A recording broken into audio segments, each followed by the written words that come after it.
Ooh, more crumpet burps. This week this is literally some tea, and I've got my pinky out, and these are crumpets. Literally crumpets, look, and they've got cheese and pickle on them, which I think is the meal of kings. Nickname. Nick is short for Nicholas. It's an old Greek name, and its root comes from the word for victory. That word is Nike, or actually, properly pronounced, is Nike. In ancient Greece, it would have been closer to Nike. As for that brand of training shoe, the proper pronunciation, as confirmed by the management of the company, is Nike. Oh dear. Bit of crumpet burps there. Not Nike, which is how I've been saying almost my entire life, up until this moment.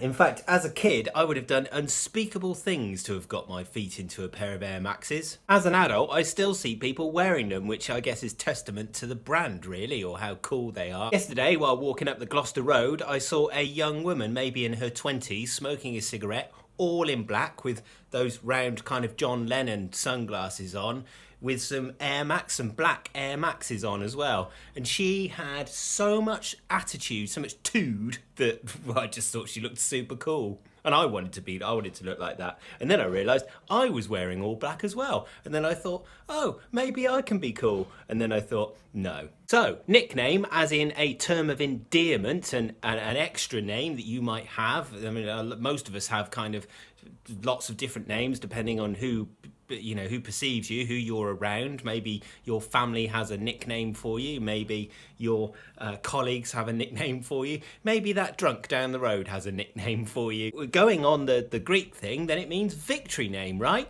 No, it doesn't mean that. It's a homophone. We've spoken about homophones before. They're words which have the same sound but a different meaning. The actual roots of the word go back to an Old English word, so more like a sort of almost Germanic word, which is eka, which actually, for the first time ever, I think I'm probably saying that correctly. Eka, used in that sense, means in addition to, so nickname literally means additional name. Short one, this one, but I guess the research led me somewhere else. Once I'd found out the answer, I then moved on to somewhere else, and that place to move to was the origins of popular nicknames. Now, what I was looking for was something cheeky and sweary and possibly a bit obscene, but actually what I found was some quite useful information about the fact that some names that I take for granted as normal first names actually have their roots in nicknames. I think we all recognise that Bill comes from William and Dick comes from Richard.